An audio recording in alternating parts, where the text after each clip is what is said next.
Welcome to Rules of Villainy episode 77, where three new trading card game players quest and challenge their way to the competitive top tables and discuss their opinions on Disney's Lorcana. This evening, we'll be reporting on the hottest news in Lorcana, answering your questions, and discussing the latest developments in the metagame. I'm Bill and Vince, joined as always by my two co-hosts, Villainy and the mayor of Lorcana himself, Brad. How's it going tonight, gentlemen? What's Happy up, guys? New Year. Happy New Year. Oh, yeah. Yeah, when this comes out, it'll be 2026. Holy cow. We're talking to you from the past. We're talking to you from 2025. Coming at you live from last right. year. Yeah, man. Live. Yeah, coming at you live.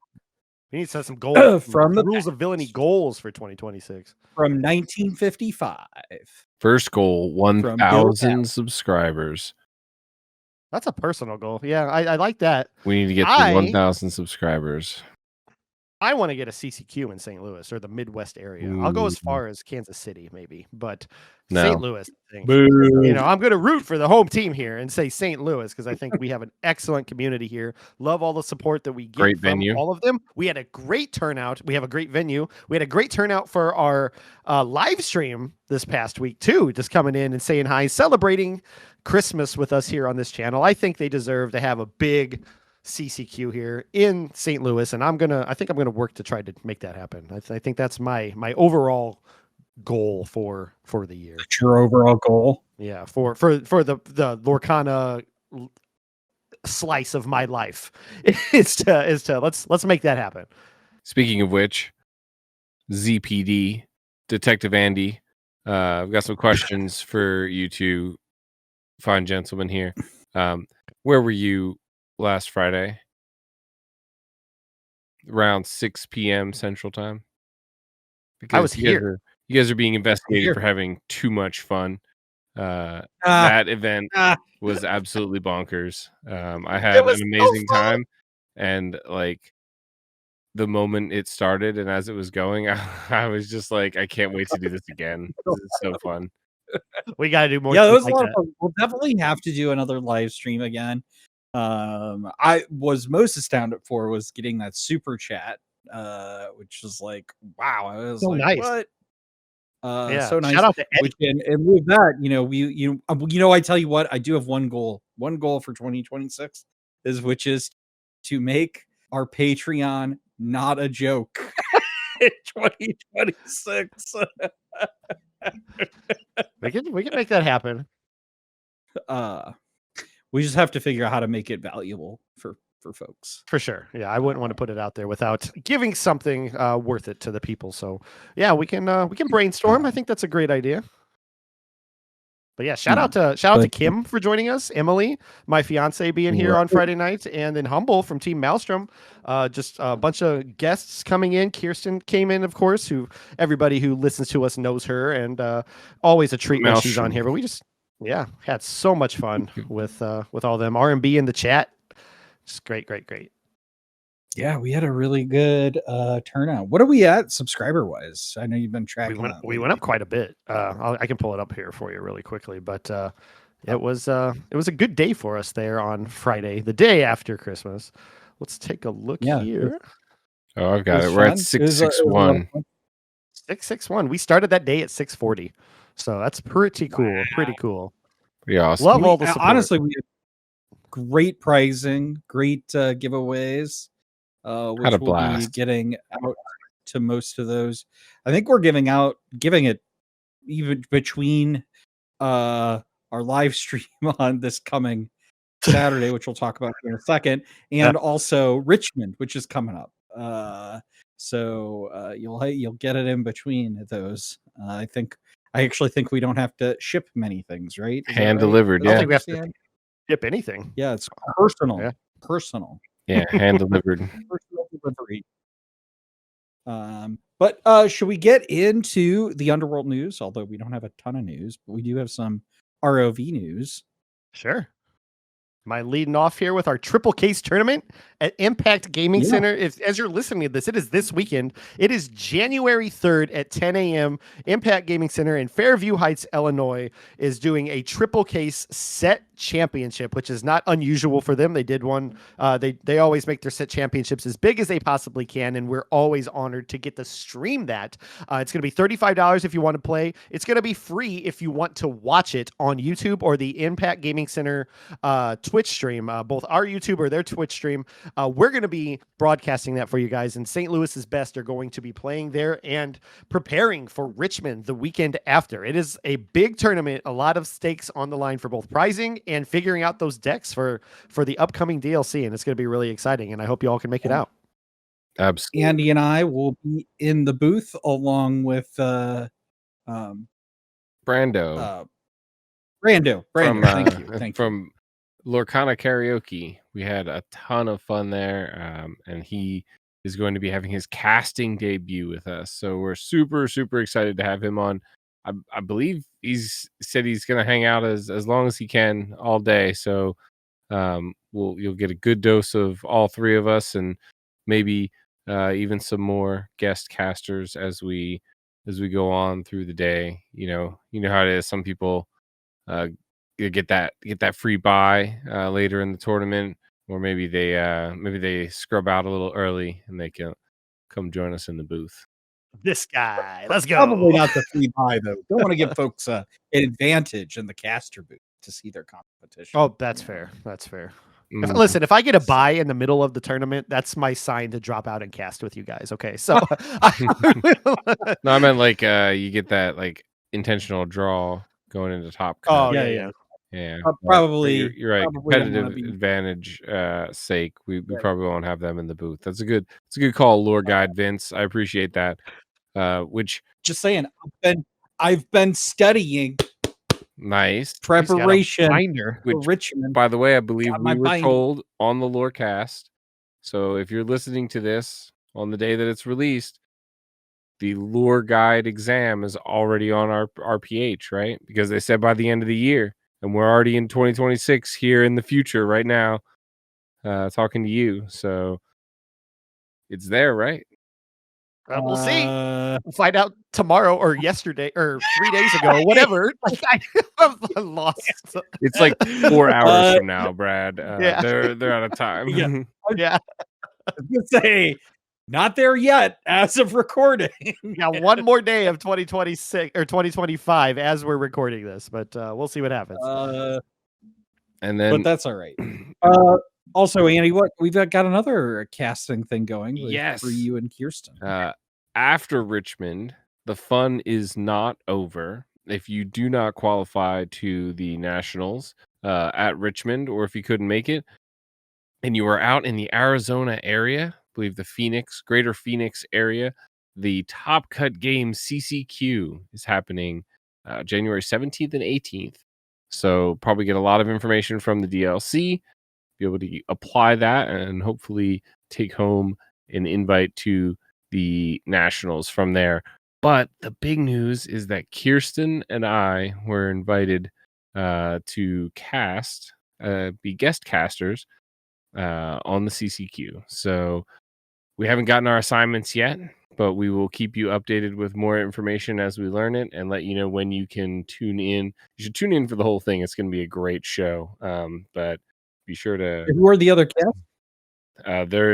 The main casting crew is from Lorcana Muses, and I believe Rebecca is going to be one of the guest casters. Did I see JDZ, or am I? I mean, he's everywhere. Potentially. I also don't know if maybe I'm leaking this, so I don't know. Well, I don't know who all of the guest casters are, but I heard there's maybe some big names, potentially Rebecca or JDZ, or I even heard that they might fly Baker over first class. No, I'm just Did you actually hear that? Okay, I was like, whoa. Mr. Berger, Mr. Would love Ravensburger said he was gonna pay for it personally. Send them the PJ. Send the PJ over. On the Ravensburger jet, actually. Yeah, the private jet, the PJ. But it is our first to debut as Rules of Villainy on a CCQ live stream, which is pretty exciting. First, I was about to challenge you because I was like, Andy and Kirsten did this before, but it wasn't a CCQ. But now it is, and that's super exciting. I'm so happy for you guys. Yeah, we did have a chance to cast the Top Cut Games event before. We actually had Zach on the other, it was 2 weeks ago now. So if you haven't watched that episode, you definitely should. We got to talk to him about organizing this. And honestly, I'm sure Brad has watched it and seen it when he timestamped it. And I imagine in some part it helped light the fire that drives his 2026 goal to bring a CCQ to St. Louis, because really at the heart of it, Zach was like, I was just annoying almost, like I just did my best, and like, we had events, we had fun, and we kept asking, hey, let's get something out here. And so I think that's what I brought this up at game night on Monday night at League, and saying how that I think that I want to make that my competitive goal of the year is to bring something like that to St. Louis. And I remembered that specific part of the interview. I was like, I remember Zach saying at the very beginning of the interview, he's like, I was just like really annoying about it. And I'm not the kind of person who likes to ask for things at all. But I think if that's going to be what it takes to get attention to us, then I will be that guy, and I will be that champion to bring that here, hopefully, and we'll have some big events here coming out through 2026. Yep. Yeah. And with that, that's all the news that we have. But we're gonna get more news because we're already starting to get the first looks at Winter Spell, and we've seen some cards being revealed a little bit earlier, and I'm sure we're going to see more of those as we go into the new year. And with that, let's get our Constituents Corner answered by the mayor here. Let's go. Our first question comes from Paul. He says, question: with the announcement of the first Infinity CCQ, do you think that set champs that aligns with Indy will be Infinity? Do you think that will be a good thing? If so, I did I did respond to him in the Discord before it got here, and I said that I have been saying for a while, at least privately, that I think as we pivot toward Infinity in the middle of the summer, and the lack of DLCs in between, that it's probably not out of the realm of possibility that the two sets that we have in between are going to be recommended that we play Infinity for those set championships. And there's going to have to be a lot more things that happen to make Infinity playable, I think. But it makes a lot of sense that we have some competitive events that are in that format. Yeah, I think maybe not two sets. So I don't know how much effort, that's the biggest thing for Ravensburger, is they only have so many employees, and they seem like they want to do a whole lot, but they fall short sometimes, and they're doing their best. So I don't know that they have the ability to do this, but in my opinion, I think it should be something like Winter Spell is limited focused, so maybe even like a sealed or a draft as your set champs. That'd be really kind of interesting or spicy. And then they did it at Worlds, super sealed or something, it's, and then also, but you're right, for the last set of this, block before it rotates, we'll have a very high Infinity focus, and I definitely think they should do an Infinity set champs. And I am going to encourage all of the leagues that I go to and all of the events that I go to when I go and play game night for open play. I'm going to be playing Infinity because that's the DLC. I imagine places like CCS and Star City Games and PBG, they'll all be doing larger Infinity type events leading up to that DLC, because that's what it's all about. I don't think Winter Spell's set champs will be limited focused. I know it's a limited focused set. I just don't think the set champs will be limited focused. It's a lot to ask. But I do think that at the very least, Ravensburger is going to have in the rules, the guides they send out for if not both Winter Spell and Wilds Unknown, at least for Wilds Unknown, a recommendation or the ability to do either format, Infinity or core constructed. So I think, it'll be up to stores to do that. It's also very possible that in the communication that's probably already been pre-printed for Winter Spell, they won't have necessarily thought to include that you can do Infinity for Winter Spell, but then they'll send out communication guidance that says that you can too. So I think they'll still try and push core though, because I mean, you're going to Melbourne, right? And that's going to be core. Melbourne. Melbourne. Melbourne. Our Australian listeners are probably like, nope, that's not it. Nope, absolutely not. But the CCQ actually won't be Winter Spell, but there'll be. I'm sure there'll be plenty of CCQs that are Winter Spell meta, and potentially even other DLCs around the world or events around the world, depending on where they're at. So I don't know that they'll move on to. I'm not moving on to Infinity until. Oh, there's a ban list. Okay, maybe there's only 2 decks to play. Yeah. Never mind. I'm not sure. Maybe I'm moving on, but I think it's a good thing. I think it would be a great thing if they allowed Infinity for such jams. Yeah. Yeah, I agree. Let's move on to the next question. All right. Next question. Better suited for the year, or from Jackalope Spam. I'm sorry.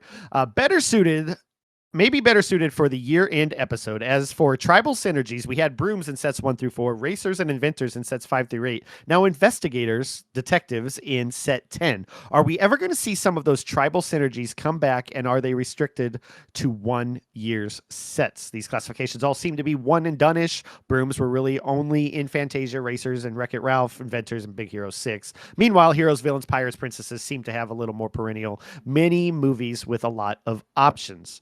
That was a big point in a video that Spessy released this week that I think that he really nailed on the head, hammer on the nail, whatever. I'm getting the whole idiom wrong, but the single player decks where they release like a Goofy movie and all these things don't really jive, and like I feel like it would be nice to have like decks like that come out and encourage players to come pick it up and play these kind of decks, without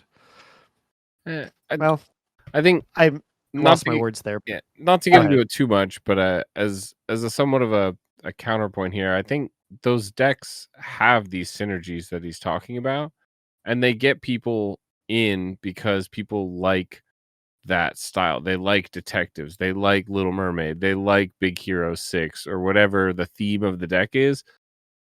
What it really boils down to is, do you want to be able to buy a prepackaged deck that is competitive worthy, that has 4 Dumbos, that has 4 Genies, that has 4 Demonas already in it at a reasonable price? And frankly, sure, I would love that. That'd be great.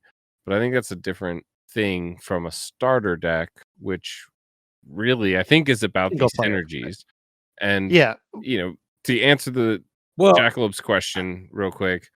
But before we go on, I do want to have a point here, that is that Ravensburger is moving away from calling these starter decks. They're moving them to decks. Single player. Yeah. So I just want to keep that in context here. And that's important, because it's one of those things where it's like, I just had this conversation tonight at Collector where in regards to that video, it's this Goof Troop movie or Goofy movie deck would be a lot of fun, but I think there's only one big power line in it, and that's a really, really fun card. So you don't really get the full experience as if you had like a play set of that card in there and some actual songs worth, doing the thing with. So, and I know they can't put all of the cards because they want you to buy packs and they want you to deck build and be creative and all that as well.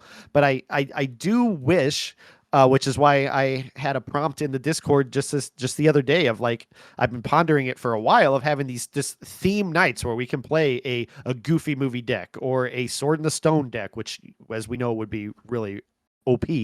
But just these different movies, they have so many different cards, and I would like to see more of those cards synergize into one just, Disney love and night where we're just playing the Snow White deck and you're saying whatever you can think of. You're saying they're skimping, which, to be fair, I completely agree with you. The fact that they only have one of this big card, which in 9 out of 10 starter decks is not really that meta relevant. So they're skimping. They could definitely afford to put better cards in these decks to make these decks be a little more powerful when, but I think single player starter deck, whatever you want to call them, I do really like that they tie to these synergies, which,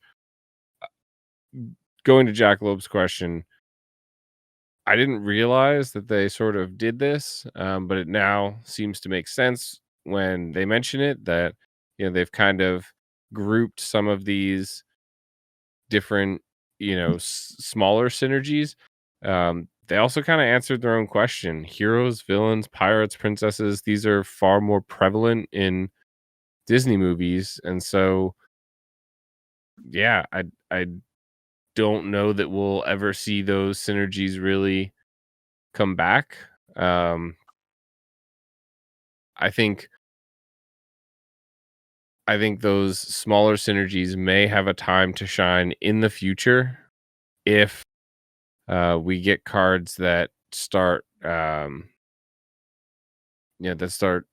like enhancing things, because they have, like, we already have the Emerald champion and all the different champions, right? They say all of your Emerald cards get this, all of your Amber cards get this, or if there are X number of Amber cards, I get a bonus. If there's one that says, like, choose a classification, all characters of that classification get XYZ, right? Something like that. Or if all of your characters have the same classification, they get something, right? Some sort of buff or whatever. Then maybe in Infinity we'll see like some crazy broken broom deck or something like that.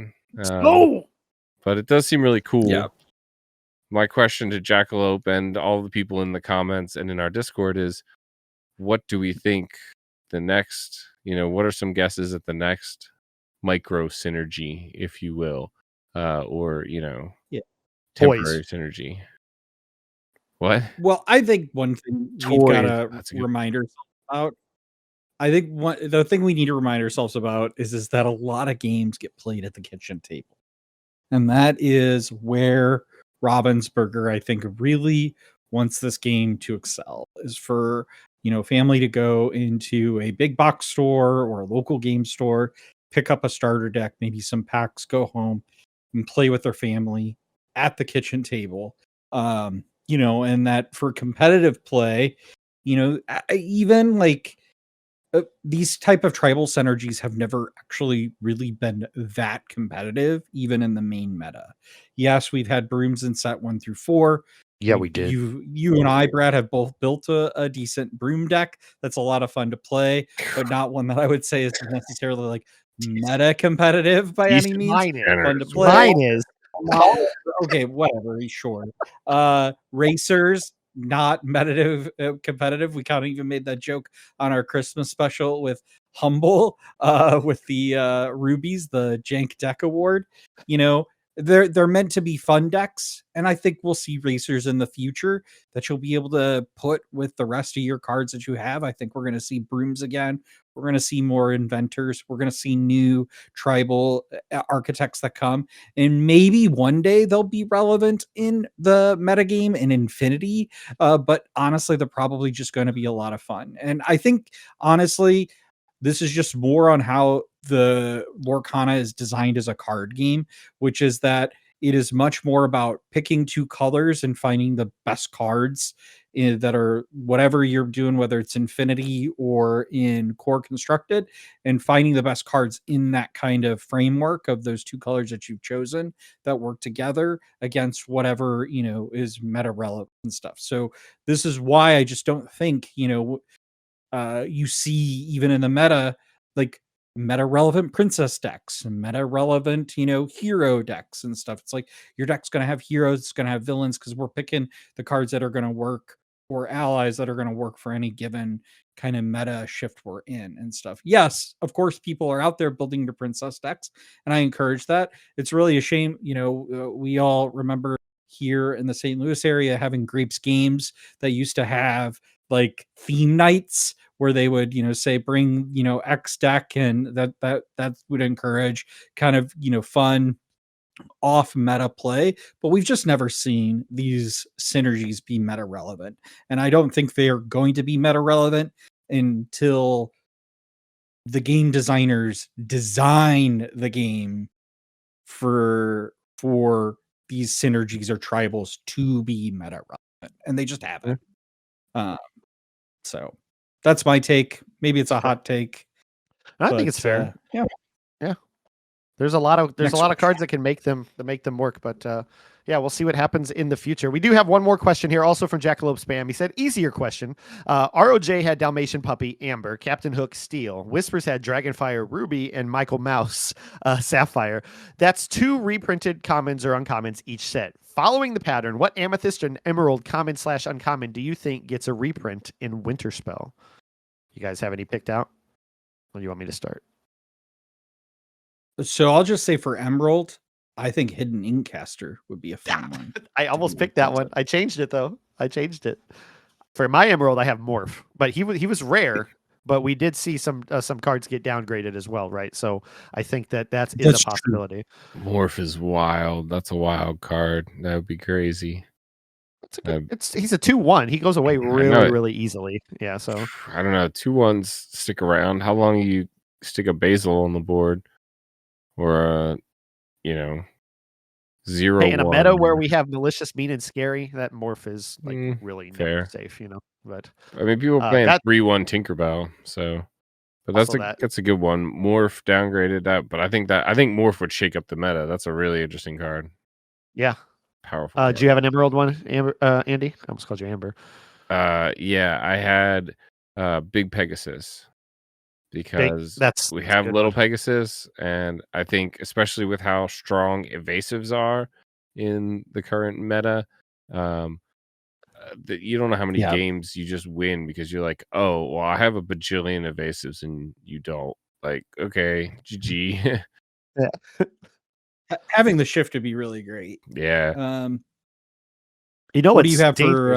Why they probably took the Pegasus out, just a quick anecdote. I didn't think about it until right this moment. If he makes everything evasive, then that Dumbo that's on the board with him in green-purple just is like so much draw if you got a wide board. But anyway, finally, for Amethyst, I'm just coping here because I want to go back to Jaflurple. I'm going to say the Lamp, also a rare card, maybe downgraded to an uncommon or something. But what? I do the Lamp.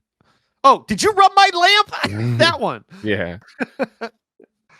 Yeah, 2 cost uninkable. Andy, what do you got? Obviously, I've got friends on the other side because. No, you don't.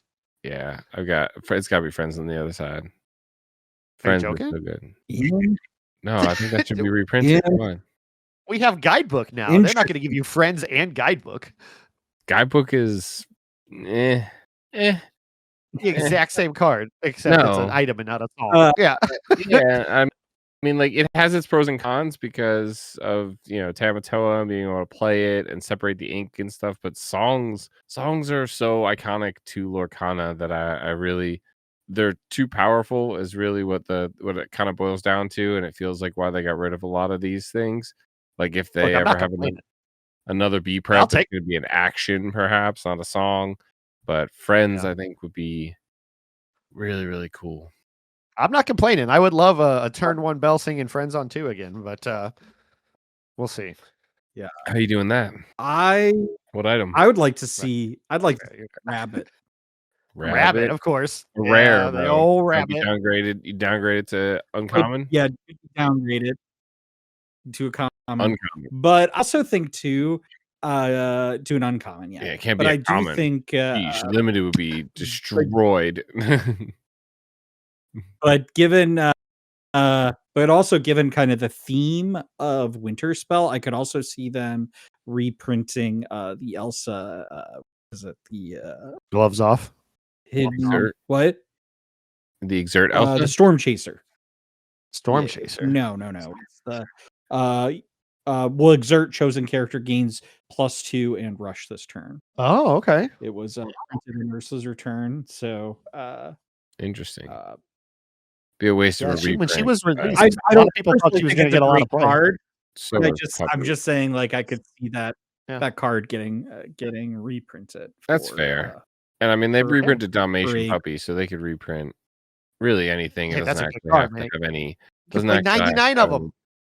Doesn't have to have any meta relevancy or impact on gameplay really at all. Yeah, it's a fun card. I also think that Storm Chaser might be a decent card in, well, maybe not, but it could be a decent card in. I'm trying to convince myself that it would be a decent card in Limited, and the more I say it, the less I'm convinced of it. I remember, but yeah, when they revealed that card, a lot of people had high hopes for it, thinking it was going to see some play. It just never really got off the table, but maybe it will in the future with other metas prevalent. So yeah, but that's it.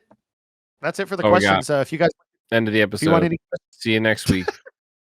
If you want your questions answered, please feel free to comment below or join our Discord. We have a Constituents Corner channel where we the conversation starts most of the time before we even get it here on the air. And of course, you can reach us anywhere on the socials at Rules of Villainy. I'll kick it back to you, Vince. Yeah, well, actually, I'm going to kick it right over to Andy to talk about. I'm going to kick it back over to Brad. Wait, no, we're just. What's up? It's the Brad Show.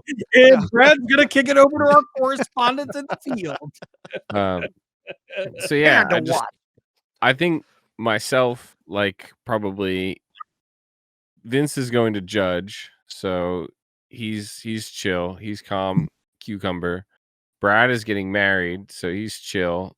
He's not gonna be able to make it to Richmond, I heard. Yeah, bad news, everybody. I had to refund my ticket, but it's okay. You'll be at Indy. All right. We'll be in Indy. We'll be in Indy. So I guess it's just me. I'm alone in all of this right now, but I know that you folks out there are probably feeling the same way. What deck do I play? Right? Like, in the past, I felt fairly confident on the deck that I've chosen. Seemed like one had the matchup spread I preferred. I actually felt that way earlier in this meta and last set on Amethyst Steel.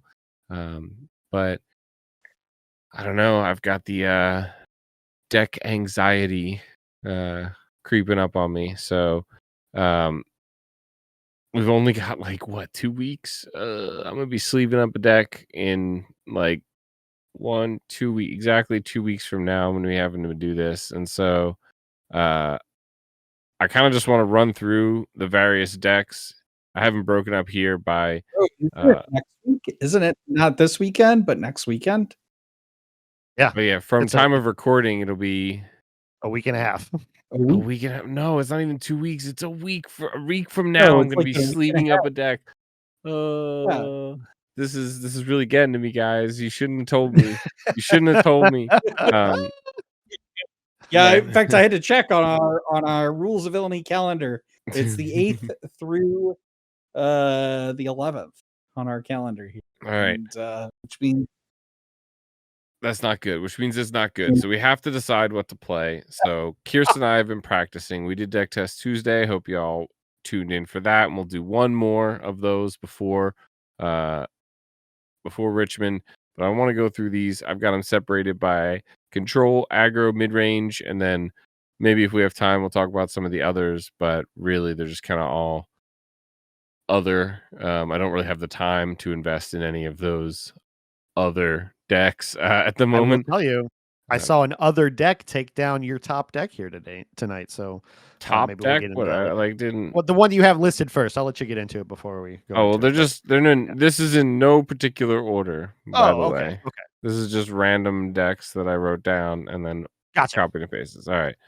So we have control decks. Although I will say I do think this control deck, we'll say first, is probably the best of the control decks, and certainly will be the most popular. This is Emerald Sapphire, colloquially known as Baja Blast. Not Empire. Empire is the official term because he uses both Emerald and Sapphire in conjunction. Empire. No Bleen, no Blerald. So I support this.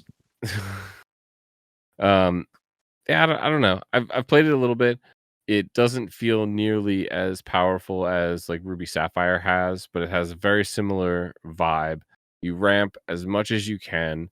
You have tools to wipe the board in Under the Sea, Spooky Sight, which frankly might even go to 3 of in the deck. Like I have 2, but that card feels pretty strong. I was about to ask what decks that what matchups you're looking for Spooky Sight in, but I forgetting that I'm the one that was like Dogs, Amethyst Steel and Dogs especially, but Amethyst Steel even half Amethyst the deck Steel comes works. to it, like yeah. so. Because Amethyst Steel is a little easier for them to go later, but like you can get it later in Amethyst Steel because you really want to do it after they've like gone super wide. Yep.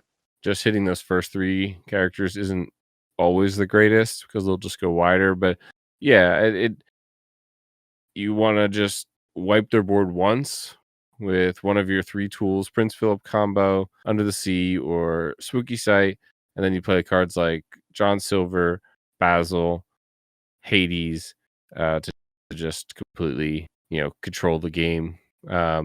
You also have the Clarabelle with cards like You're Welcome and Mother Knows Best. There's a lot of options. It's decent. I think we'll see a lot of really skilled players playing this deck. But it's susceptible to aggro, right? I don't know if any of you guys have any experience playing into it or playing it. I think it's a little susceptible to aggro, and I can't speak to aggro. I can say from a Blurple standpoint, my matchups. I always feel really comfortable with it. That goes as far as last set. I played a couple of them in our big set championship for the Dragons at Impact Gaming Center, and then just recently, the past 2 weeks, my version of Blurple right now, with the exception of my first game tonight against St. Louis's own Rudros. He showed up and got me 2-0 in game 1, but then I played our friend Michael in round 3 and got the 2-0 in virtually the same deck. Just my deck wasn't able to do what it was supposed to do, but it's so easy to control the board. The biggest problem is that 3 cost fill up that you can't do anything with, and that's where my one of Spooky Sight would come into play. When I think Demona. Travis at one point had Demona also helps out if you have boards that can challenge into it, but there was one point where I think there were 3 Prince Philips on the board, and I was like, if I could just find my one Spooky Sight, like maybe one, but yeah. But, that matchup for me, I'm confident in the Sapphire Amethyst matchup going into it. Yeah, most of the time I feel really, really good, with the exception of one game tonight. But they have Under the Sea, which board wipes your best cards like Genie, right? And do they? Elsa. Yeah. Are there a lot of Amethyst or a lot of Emerald Sapphire running Under the Sea? Because I don't see it. 2 of them. Really? If you're not, I think that's a little silly. Those decks, then. I'm not playing those decks. You should absolutely be running that. I'm pretty sure Lucas on Monday night. Yeah, Lucas on Monday night was running 4 of everything except Mother Knows Best, where he had a 1 Bend to My Will, which is a really mean card in that deck too. That's the other card. You ramp so fast in there. 1 or 2 to play Bend to My Will. It works great with the Clarabelle combo to fill their hand off Clarabelle. They play 1 or 2 cards, Bend to My Will, and then both decks, Blurple and Empire, at Baja, are susceptible to like wide boards, but like the Emerald Sapphire has such better single target like control. John Silver, Basil, Hades. Those cards are a problem. We've had Basil and Hades both as villain of the week before. John Silver, very much a candidate in the future too, because I watched him do work tonight in the games against me and the games next to me as well. But it does seem like that the Emerald Sapphire has a better win rate matchup against Blurple. That's interesting. Then maybe I've just been getting lucky then, which is usually the case. But We haven't even talked about Prince Philip yet. Like, we're talking about all these other cards that makes this deck great, but the one thing that is the hottest thing on the menu right now is the Prince Philip Malicious, Mean, and Scary into the shift for just a one-sided board wipe. You don't even need it. You don't even need it, honestly. Like, it's an option. It's a great option for more mid-range decks, like because that's why you don't even need Under the Sea. Is you just get board presence instead of singing a song, right? Under the Sea, you're still singing them. Yeah, you have Under the Sea. The same reason you have like, what's the card? Headless Horseman in Ruby decks, because they're genies and Elsa's, and then so many of the smaller characters that like have Challenger, Royal Guard, Captain Hook. It hits a lot of those. Plus, it hits aggro. And at the time you're singing Under the Sea, like, you could probably just pull off the Prince Philip combo too, and then have a 3-quester out there that's 3 cards, 6 invasive, right?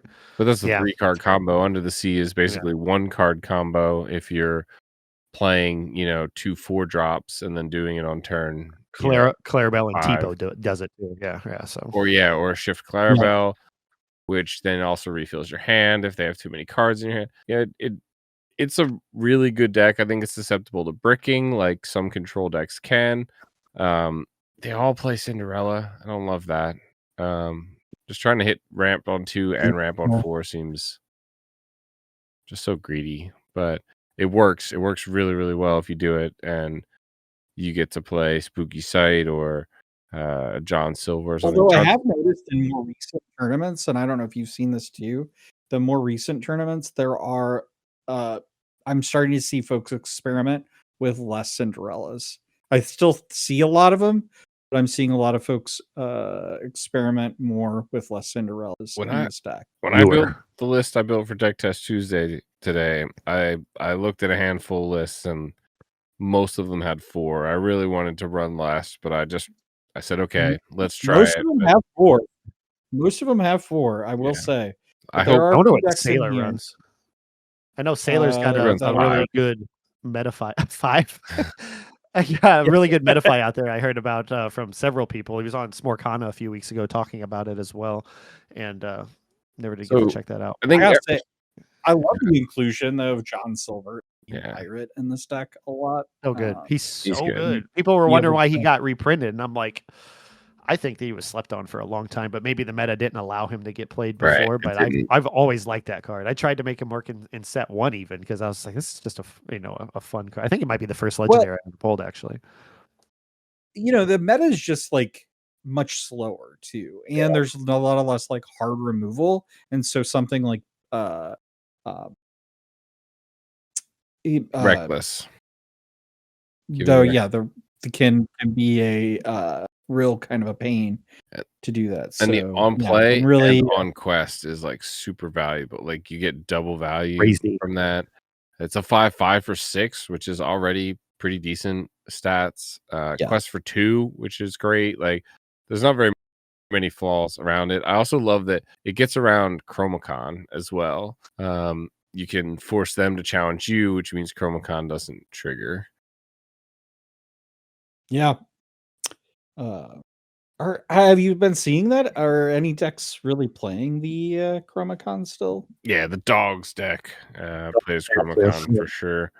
But I'm this is a patented Rules of Villainy Andy opinion here, that the Chromacon is overrated. Bring me all of your Chromacons. I'll take them all, please. It's easy. It's easy to deal with.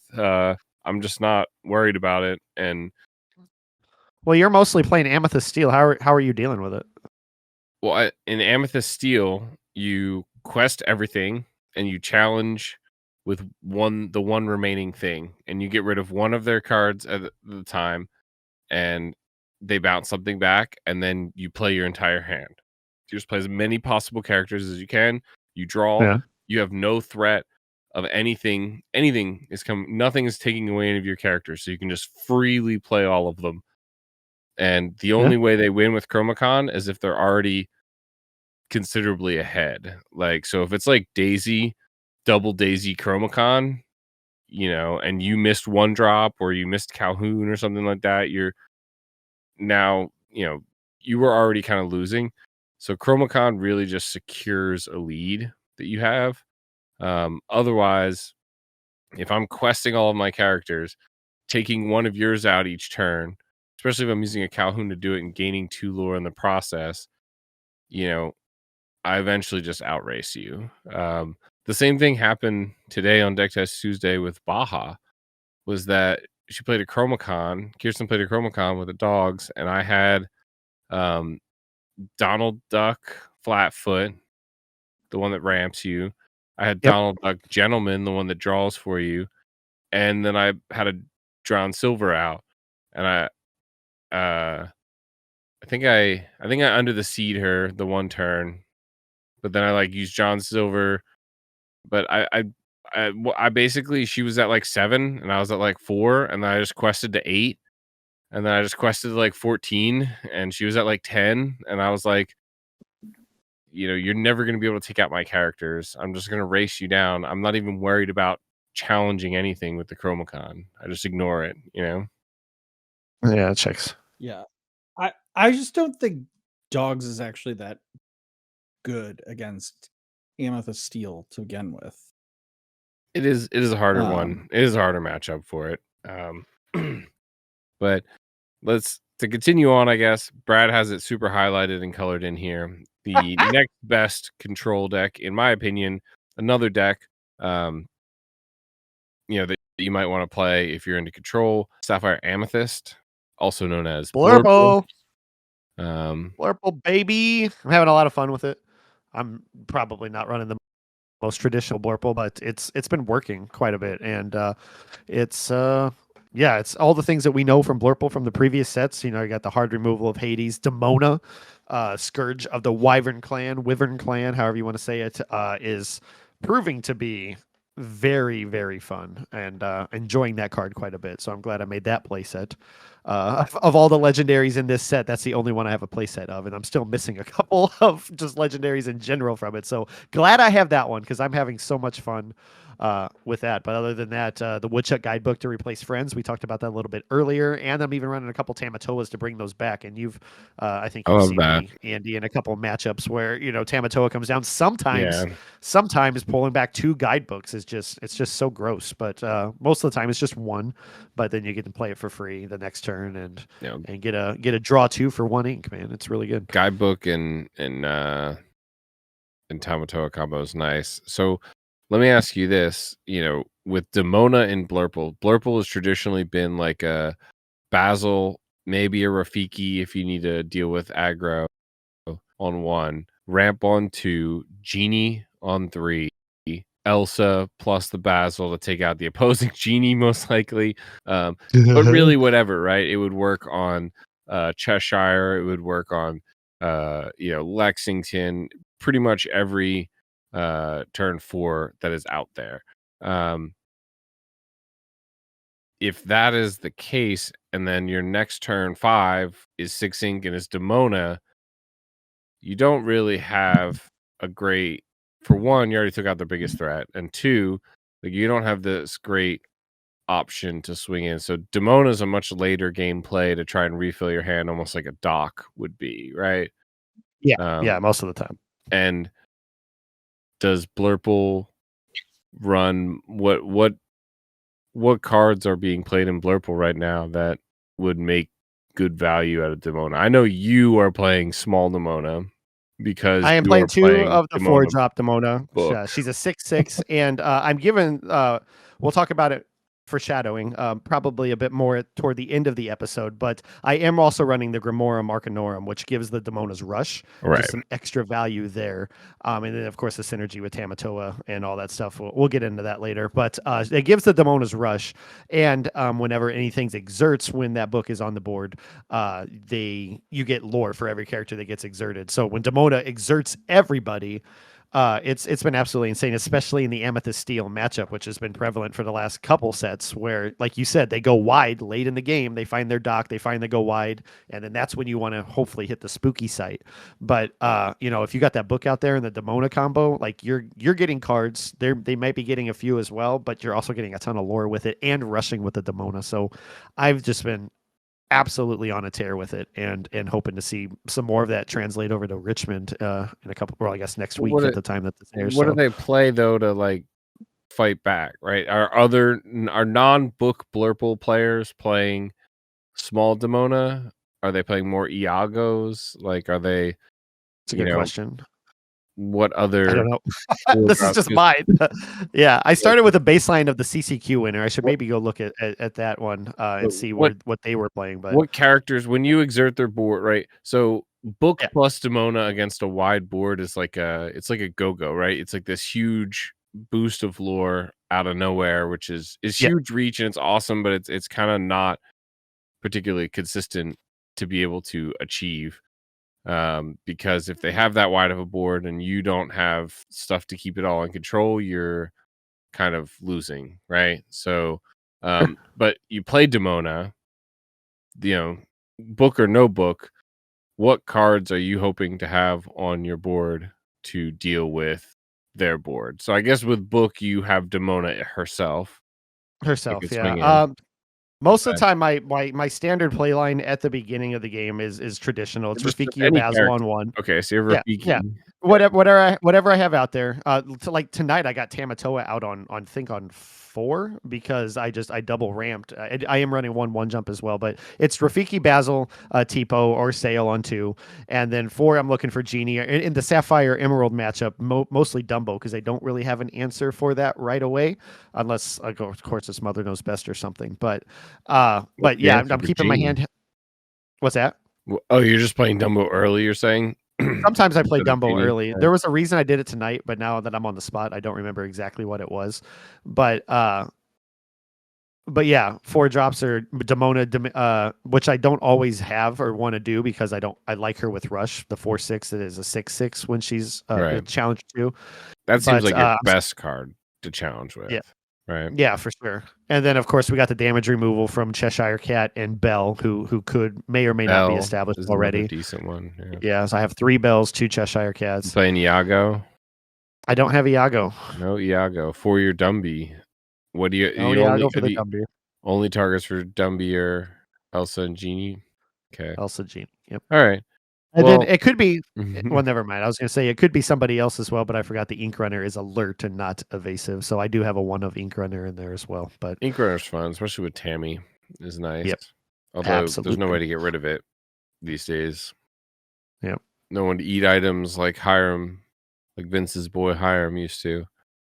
Yep. My boy. Blurple's neat. I'm still too afraid of Amethyst Steel. Amethyst Steel into Blurple kind of feels like the same matchup that it used to be, that it always has been, where you can just kind of outskill the Blurple by going wide, and maybe they break, maybe they miss ramp. There's it's not as consistent, but I know I don't have as much playtime and play testing as you do, but so far in the limited testing that I've had with my specific deck, where it's Demona centric and book centric, Amethyst Steel has been, I've been on the winning side of it every time, and it feels really good.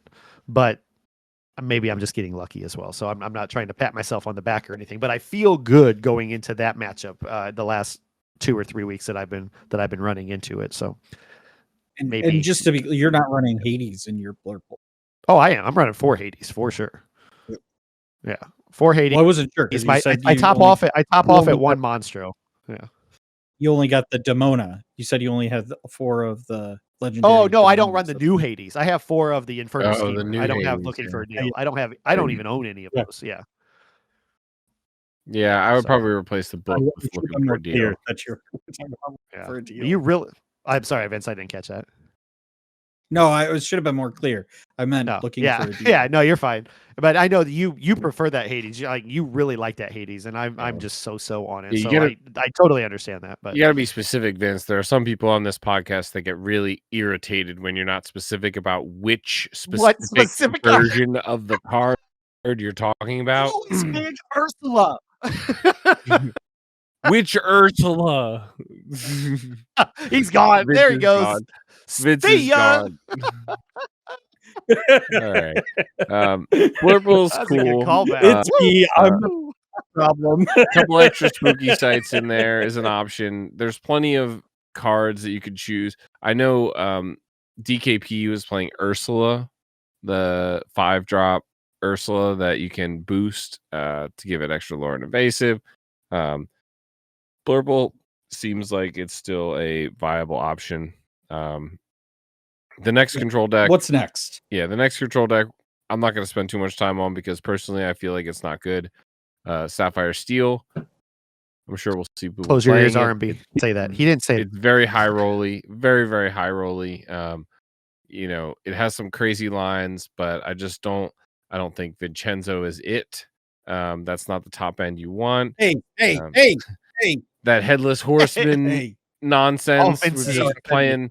We're all pulling the slot machine and throwing cards away and trying to do damage, and it's just not my thing. I'd rather you take the same Sapphire package and play it with something like Emerald or Amethyst. I think those are much stronger control decks in the current meta, in my opinion. I just also think, like, yes, this is a slower meta, but I also think Sapphire Steel is just a really slow deck to play because you're kind of really only play, like, you talk a lot about Amethyst Steel, you being able to play like multiple cards a turn, especially as you go later on in the game. And honestly, like, really, Sapphire Steel is very much like, I'm playing one card a turn, and maybe I'm doing some shenanigans with Cinderella, or trying to like scry through my deck a little bit or ramp and stuff so I can hit my bigger bombs earlier. But even then, when I get to those bigger bombs, it's really about playing one card at a time. And so I think that just like puts you really at a competitive disadvantage unless you get really, really lucky with some of your draws, and hopefully you don't run out of cards, which I've often found myself just being totally out of cards.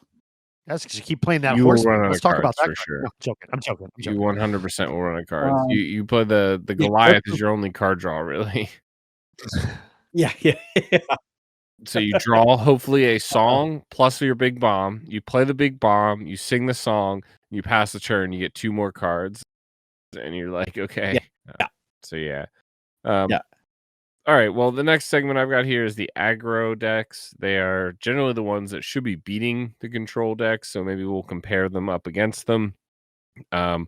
First one I have on here is the Emerald Amethyst. It's like the burn deck that we saw, which frankly I think is really, really intriguing. It's almost kind of just like this, can I make a deck that at a high enough percentage will give me the cards that I need to just basically get to 20 regardless of what my opponent does, right?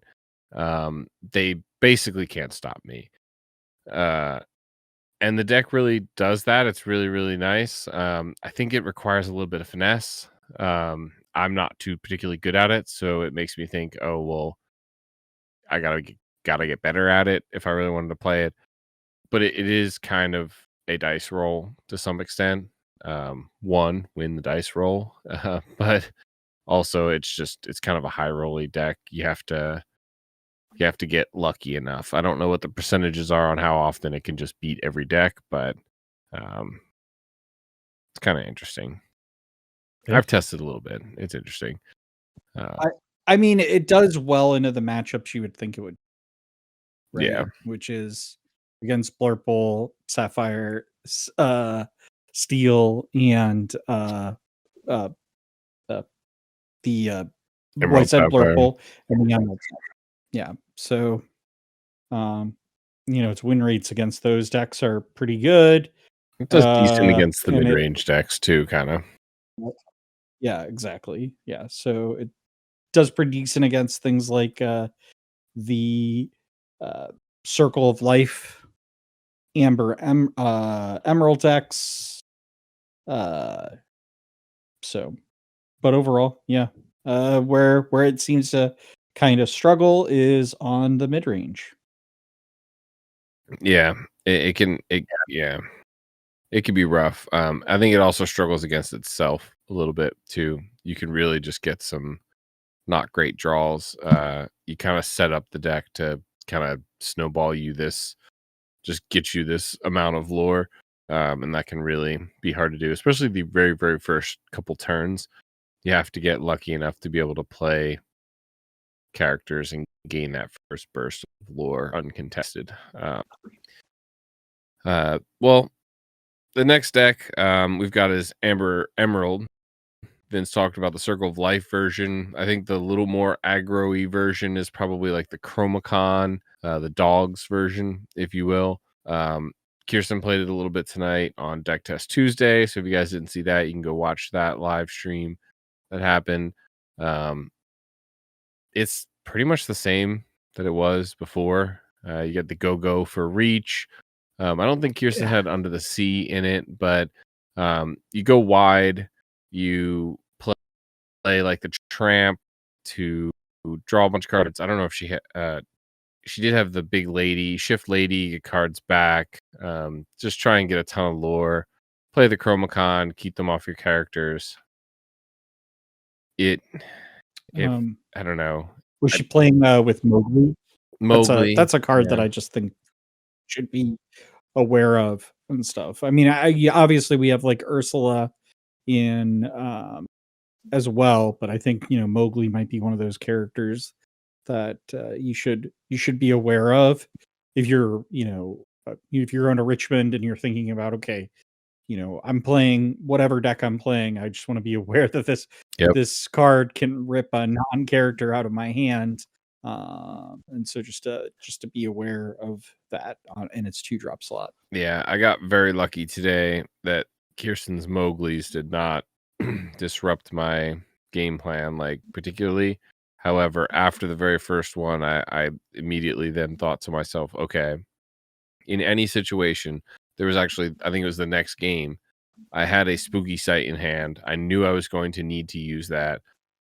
And so I purposefully kept a Develop Your Brain in my hand so that if a Mowgli got played, I could throw away the Develop Your Brain. And then later, I think in the next game, I did the same thing with a You're Welcome. I was like, I cannot leave just the spooky sight in hand or it goes away. So definitely a good bit of advice there. I don't know. I think Emerald has the best chance at going fast. We saw several players in Milwaukee do fairly well with it. And I know we've seen people even here in St. Louis do fairly well with it. Shout out Grapes Andy, teammate on the ROV team here. Does great with it. Yeah, I think it's a solid take if you like the aggro play style. If you like trying to go fast and end the game a little early, it has a couple tools to kind of get back in the game or keep going when your engines start to sputter. And it just like I think with most aggro decks, it can win or lose basically any matchup. It can be I don't want to say coin toss that makes it 50-50. It's probably better odds in certain matchups and things, but it can definitely be a dice roll. Yeah. Let's get into the mid range. Oh yeah, I had one more aggro, which is Amber Steel, but I don't really know much about that. It's probably still out there in the same form that it was before, but yeah. Spooky Sight. That's what Spooky Sight's for. That takes that entire board. It scared Amber Steel out of existence. But the mid-range decks, you guys won't see it because it's in our show notes here, but all 3 of them that I have listed start with the word amethyst. So it is the amethyst party here. Amethyst Ruby is the first one. I've got Kirsten played that today. Amethyst Ruby probably goes faster than all of the others because of the 2-drop Diablo, which is huge. 2 cost, 3/3 quest for 2. Horseman is great against Genie, which obviously all of these are running. Big into Demona. The Shark is a really interesting one. I don't know if you guys have played much Ruby Amethyst, but we've watched Aiden play it on the LCCC. Yeah, Shark. Seen it. Haven't played it. I've gotten beaten by Aiden and the Shark in at tournaments recently. The Shark is a really interesting one. The lists I've seen run very few actions.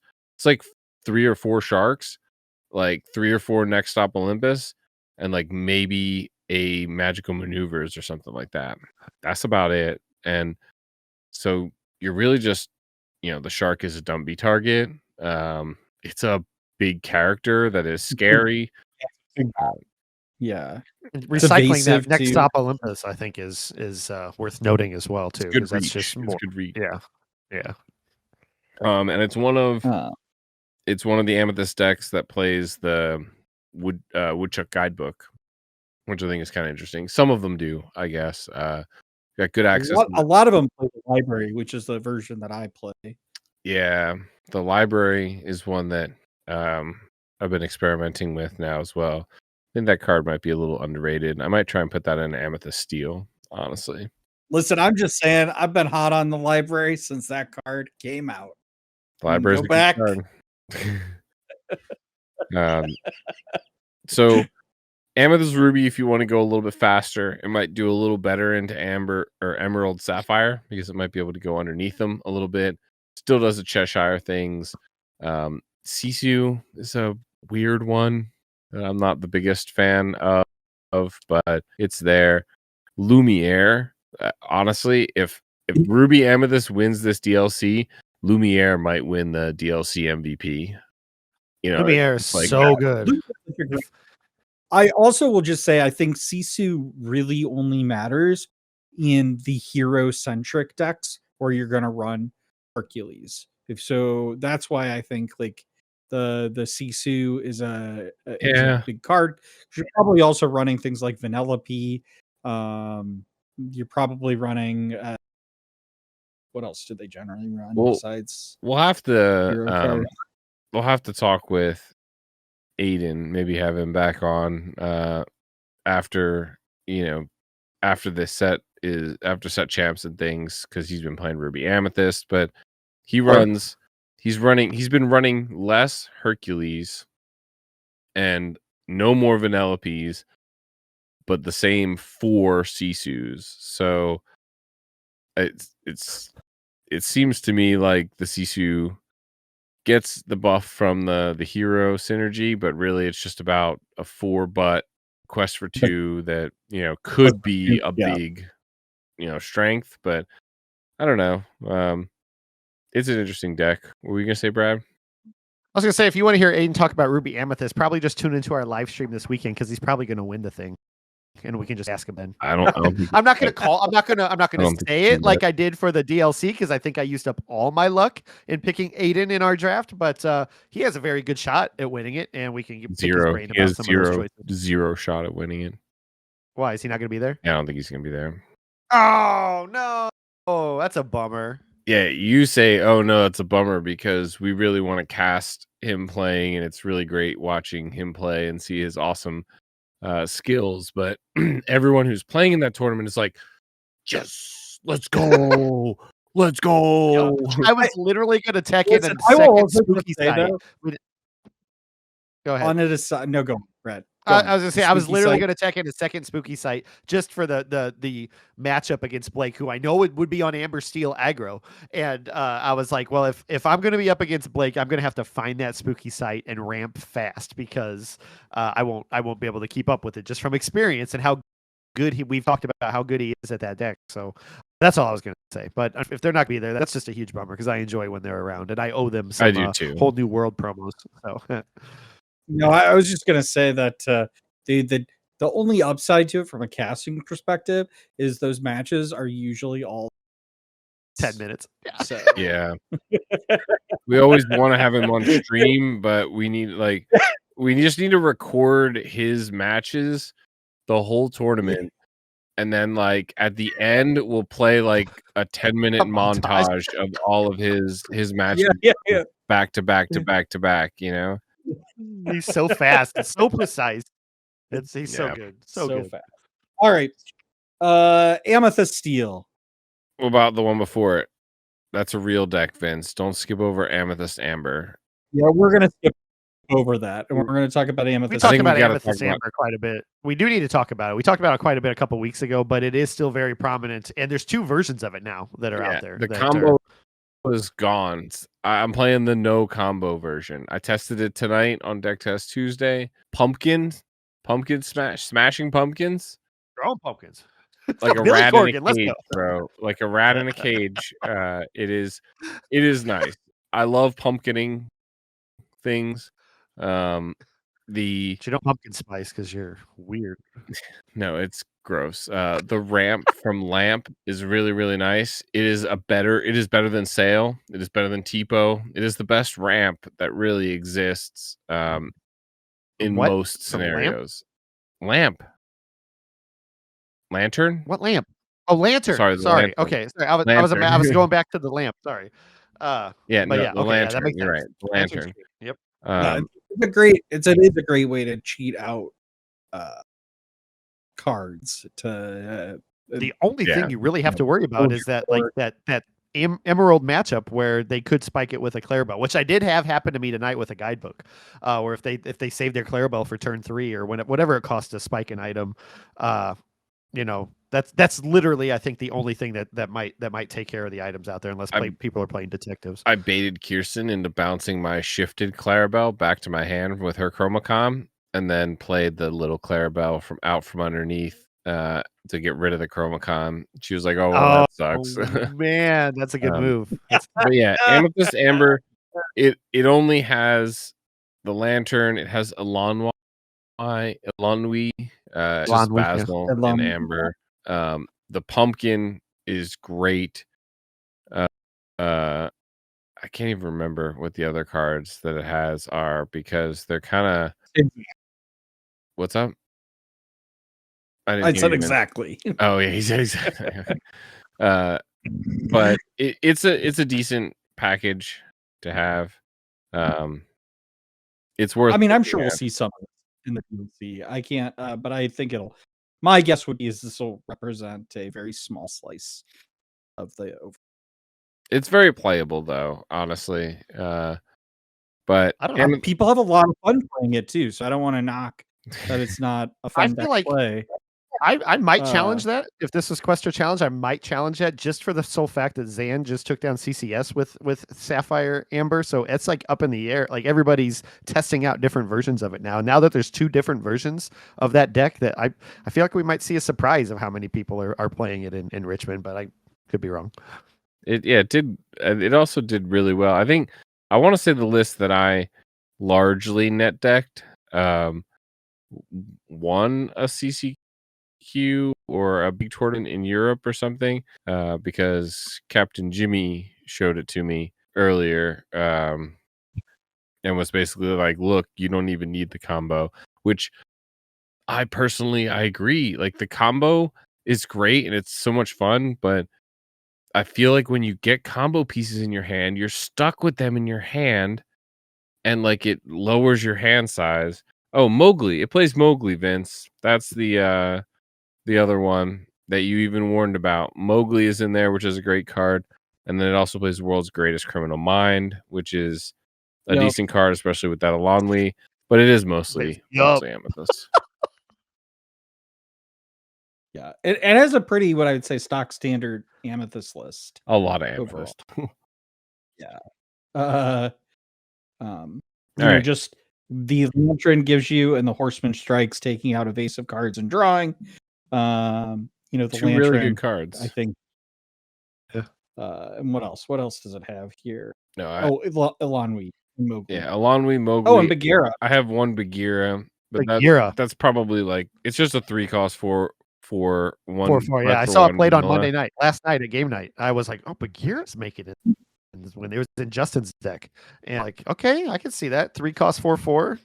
Just a big body out there. Probably room for other amber cards to be considered in the list, but Horseman Strikes is really, really good, and so is the Lantern. Yeah, my take on this deck is that I think I've always said that Amethyst is a good color. We've said that for the longest time on this podcast, but I will just say that I think this deck will likely make up a very small slice of Richmond. That's fair. Largely just because even though it's done well in a few tournaments, I just think that this is a deck that I don't, and I said this about the combo deck in particular. I don't know necessarily how I feel about the non-combo deck, but that the combo deck is not a deck you could just pick up and play. Certainly, you could easily mess up that combo. This still, although if you play Amethyst a lot, I think it's probably a little bit more straightforward. This one is pretty straightforward. This is a better deck. This deck is just super straightforward. But yeah, it boils down how is to it against the deck that I think will probably be the largest share of the meta, which is Amethyst Steel. It's about as good as Amethyst Steel is. I feel like it. I haven't practiced the matchup a ton, but it has the weakness to strength, which obviously Mowgli is sort of the answer to that. Is to be able to play that Mowgli before they're able to get that strength out on you or whatever. You both run the same Amethyst cards.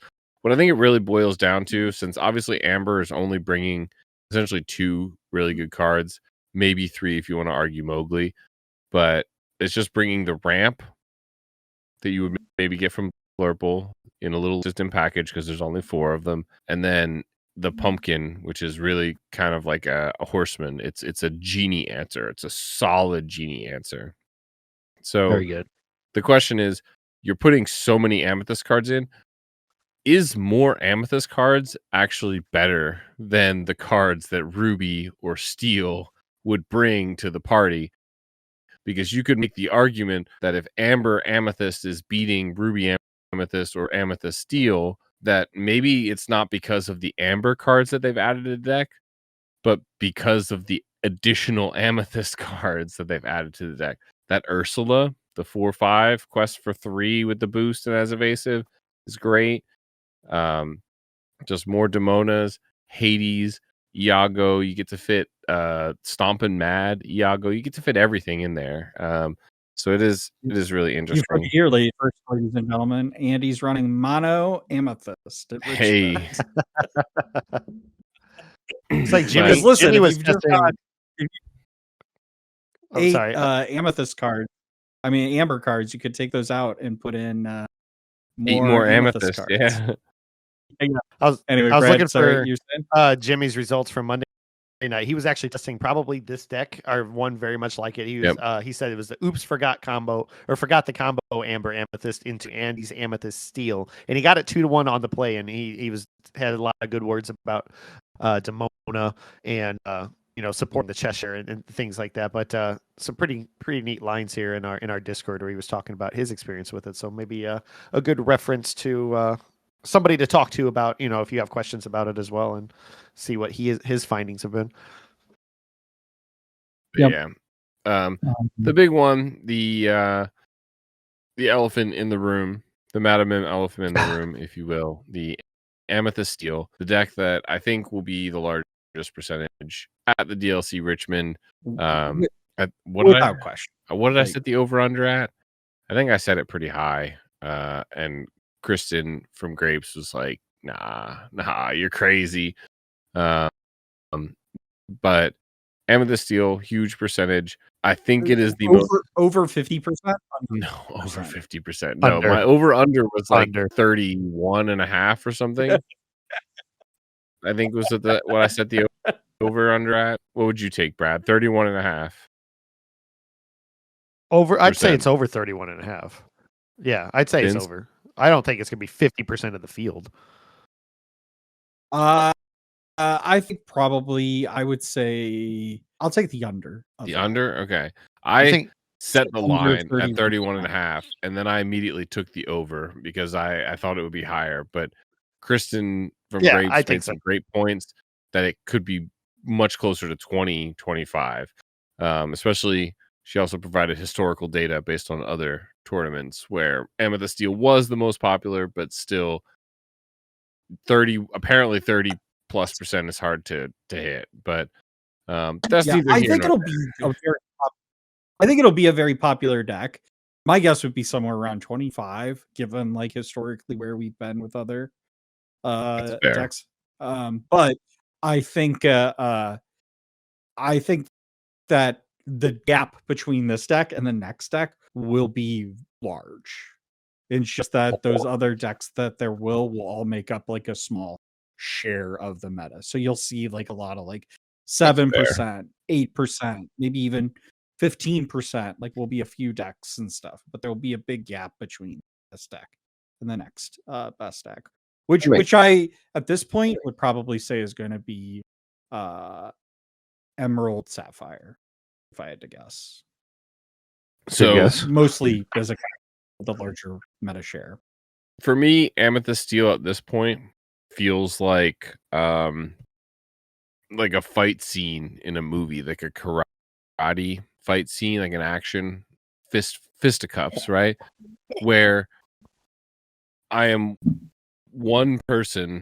I am Jackie Chan, right? I am Jet Li. I am the Steven Seagal, and every deck in the meta is around me, all cracking their knuckles, flailing their weapons, and ready to fight me.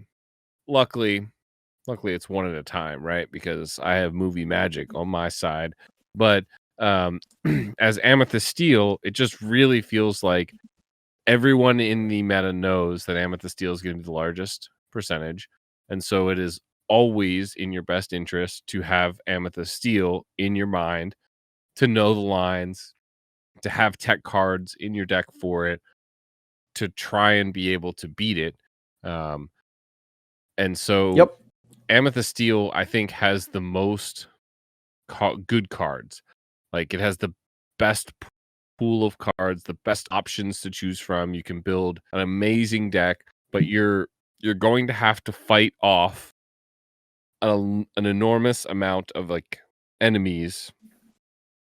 And I don't know, it makes me want to build and subscribe to this Frank Karsten style that he took down Milwaukee with, where it's very much more toolboxy, that had 1s, 2s, 3s of, these lesser amounts of cards that if you're smart enough, if your shuffling is good enough, and the heart of the cards is with you, that you will be able to find a good enough card in each scenario to play off all of the randomness that is thrown at you. And Amethyst Steel really, really has that option. I've been tinkering with Yzma again. Bring back Yzma.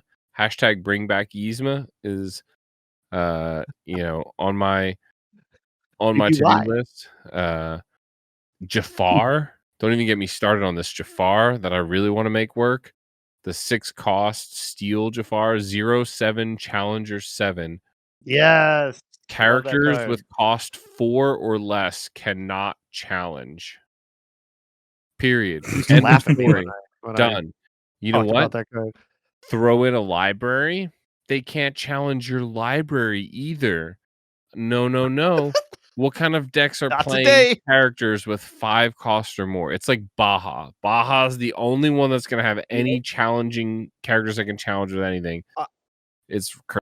I actually think the toolbox to purchase is actually the right way to for a deck like Amethyst Steel, because it is the deck that is going to be, I think, like you said, top of mind for all players going to Richmond.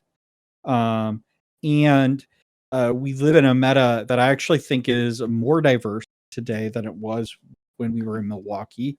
There are a lot more viable competitive decks. And so, there is a really strong likelihood that you could find yourself with a deck that, comes kind of out of left field, no matter how much you practice, and being able to have a more toolbox approach to it. Which like I just want to reinforce, like, this toolbox approach with everyone is it's not this idea of like making your deck worse off overall. It's about creating scenarios that are going to work in multiple avenues for you. So it's taking a card that is good, but it's also going to be, it's not just good in one scenario, it's good in a lot of scenarios. But in that one scenario, you really need it to be like an A card. It becomes like an A card, it becomes an S card for you and stuff. Whereas it may be like a B card. So you trade out your consistency of having 4 ofs for having basically maybe a B approach or a B plus approach on everything overall. But then in those areas where you need them to be, versus having maybe an A card, you have an S card. To be able to better answer your opponents. And so you're not making your deck worse, you're making your deck better, but you're making your deck better in different scenarios. But this requires you to be like a really good player to understand all those lines on why these cards work in different ways, right? So this is like, I think Frank Carson actually has a PhD of mathematics, so it's certainly like I think helps mathematics that he too. Play out the math work. What? In card game mathematics too. His like focus is in math of card games and stuff. It's also a huge deck building exercise as well, because not only do you have to be able to play those cards in the right scenario, before you can do that, you have to be able to figure out the right cards for that scenario, to say that like, 50% of the time it works every time, against this deck. Like it's a lot. But I think if you could do it, it's actually the right approach for a deck like Amethyst Steel in particular, because a lot of folks are looking at that deck to see how can I beat that deck. And they may have cards that you just don't think about, and you don't want that to be your match where you're, what is it? Like you have to, I think, win, is it 7 rounds? 6 rounds. 5 6 rounds. Sorry, 6 rounds. 6 rounds. Yeah. You don't want that to be your 8th round of the day, and that's the make or break win, and you end up, against somebody that has a deck that comes out of left field that you're maybe unprepared for. And if you have a more toolbox approach, you can kind of flex yourself in that way a little bit. But that requires your opponent can play 3 docks in a row, as I like to call it, the chain of docks bridge. Jesus. That is a meta level St. Louis reference. Right? That was really good. That was really good. That was for my STL listeners out there. All right. Well, I think we've talked a lot about the Amethyst Steel deck on this podcast. You've listened week after week, and we'll still have one more episode before we move on to Richmond next week. Is there anything we want to wrap this main segment up with? I'm gonna speed run the others. Okay, Ruby Steel. Run them. We're out of time here, sir. We're out of time. Speed run. Ruby Steel. Sure. Scar. Tinkerbell. Scar. I saw a version of that deck that was kind of interesting. Maybe it goes crazy at the DLC. Amber Ruby. No. Fire Amber. Man, I wish. The Daisy Duck seems so cool blocking ink, but no, I don't think so. Ruby Sapphire. There's probably gonna be like 4 of them, and one of them will maybe do decent, but like what's the over under on Ruby Sapphire? Real quick, over under 5.5. 5.5. I'll take over deck.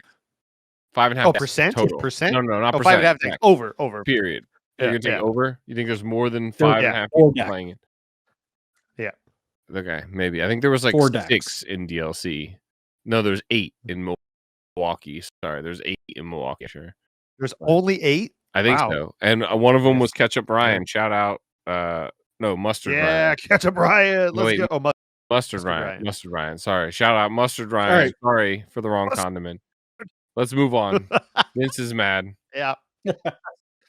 No, I'm not mad. We got to wrap this up. We always tell our listeners we're so thankful for your time as we go on to hour 2. Let's wrap it up. I chose not to even get involved in Amethyst Steel. I had a lot to say, but yeah, villain of the week. All right. Do you got your soundboard? Villain of the week. It's take it big. away, Mr. Apologies to get you from Whispers in the Well. Our villain of the week this week is Demona, Scourge of the Wyvern clan. She's a 6-cost inkable 5/6 storyboard villain, gargoyle, and sorcerer with the ability add Saxum Commutate. When you play this character, exert all opposing characters. Then each player with fewer than 3 cards in their hand draws until they have 3. She's also a gargoyle, so she has Stone by Day. If you have 3 or more cards in your hand, this character can't ready. She quests for 2. She is a legendary in Amethyst, and the art is by Leonardo Giamichel. And we've talked a lot about this card already. She is so much fun. I have been having so much fun with this card, specifically not just her function alone, but with the Grimorum Arcamorum, which she is holding in the art on this card itself. I'm not going to focus on that entirely, but the synergy of those 2 cards, the 3-cost item, is insane. I'm having a lot of fun with it. What about you guys? I know you're not playing the book, but how do you feel about Demona? No book, but I love this card. I think it's a great card for exerting. I will just say though, spoiler alert, I'm not sure it should be Stone by Day. Just saying. No, we talked about that. I talked about that with Chip. Yeah, that's a different thing later on in the franchise. But spoiler alert. Right. But yeah, the way I see it is spoiler. like 20 years later. the way I see it, it's like an infomercial. Do you love Doc? Well, would you like it to be bigger and inkable and more cards and also exert your opponent's entire board? Well, I've got Demona for you then, because you give your cards, but not always. You can strategic, especially if you're ramping with Blurple. If you're ramping with Blurple, you can get her out a lot sooner. Yeah. Imagine if it was like Goliath, where like everyone goes to 3, period. If you have too many, you discard. If you have too few, you draw. Oh, that would be insane. But a Demona is great. Demona counters herself, right? You play a Demona and your opponent plays a Demona in response. Well, now their Demona's not readying. It's just it's such a great card that I think really plays well into this meta. It has flaws that really don't affect the meta too much, right? The having fewer than 3 cards in your hand. Well, you have 3, right? Because you just emptied your hand, you played Demona, you exerted their board, you challenged into theirs, you've taken victory over this battle, and you have 3 new cards in your hand. So do they. We're starting round 2, or we're starting the next battle in this war with my 3 cards and your 3 cards. But I have a Demona on board. Plus, I got to exert everything and win that battle. So it's like, the Stone by Day almost doesn't really matter, right? Same with like Goliath. The Stone by Day doesn't really affect it too much because you're always running in this like 2 to 0 cards range, or like 3 to none card range. I'm just gonna dump my whole hand the next turn. What I've found a lot in my matchups. Yeah, so far in my matchups, especially in the Amethyst Steel, which I've had plenty of, as St. Louis provides, just Amethyst Steel everywhere, is that if you get her out soon enough, it shuts down Lexington too.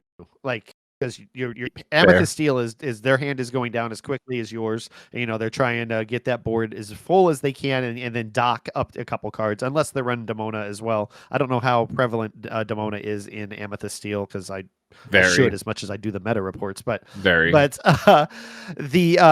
tonight, even when I was playing Veronica, the amount of times I did not have to worry about Lexington readying while I had a Genie and a Dumbo out there. I could do all the things I want to do after playing this Demona because I knew she was going to have 3 cards in her hand. And of course, Amethyst Steel with 3 cards in their hand is dangerous at times, but my evasives for the turn, I thought, we're going to stick around, assuming they didn't find strength or something. So I found a lot of value in keeping that Lexington locked down, and just little things like that. Demona comes out, and then later on in the game, in my version of it, where I'm running the book, ramping up pretty quickly in Sapphire, where I can in Ruby or Sapphire. I'll just say Blurple for Pete's sake, and dropping him and her in the book at the same time. I did that last week, and then this week I found my second book with Demona in hand, and I exerted 4 characters at once, getting 2 lore for each of them, and it just absolutely insane the power that she can bring to the game in the later turns. But yeah, absolutely. Yeah. Vince, any thoughts? Great. Have you? Do we want to? Okay. What? I asked if you had any thoughts about the card. I felt like I did a lot of talking, but that's fine. No, well spoken. I've about this card. Yeah, you covered it all. Okay. Sorry. The artist showcase. Artist showcase. Leonardo has 58 cards, maybe a few less, because there are some reprints in here as well. But 1 enchanted, a former, I believe, villain of the week with the and then along came Zeus. I don't have the list in front of me there. That is the 1 enchanted, but along the big list of cards that they have here: a Lucky Dime, former villain of the week; Rhino, Power Hamster; Hiram from our Villain Hall of Fame; Tamatoa So Shiny was never actually a villain of the week here at Rules of Villainy, but other gargoyles with Lexington and Hudson, and Kita, the creative thinker, is a card that I've really been enjoying the last couple sets as well, and just a huge repertoire of good cards here from Leonardo. But Demona also has an enchanted in the game by Sarah Loyal, one of 3 cards that she has in the game. One of them is Lafayette, the dog from Great Mouse Detective, and then Lady Elegant Spaniel. Yeah, I was going to do that, and I chose not to. But when I wrote the show notes, I was going to scream Lafayette and then do the whole, just keep riffing. But no, not today. But that's it. I'll have the links to their illustrations and their Instagrams and wherever you can find their art online. I'll have it linked below in the description. So be sure to go check that out, because they got some great stuff here, at least in the Disney Lorcana library. Yeah. Well, thank you, everybody. Let us know your thoughts on Villain of the Week. We hope you've enjoyed this episode. If you're joining us on audio, please rate and review us on Apple Podcasts, Spotify, or wherever you listen. And if you're joining us on YouTube, which if you're not, you really should. We have a lot of fun over here. Be sure to like, subscribe, ring that bell.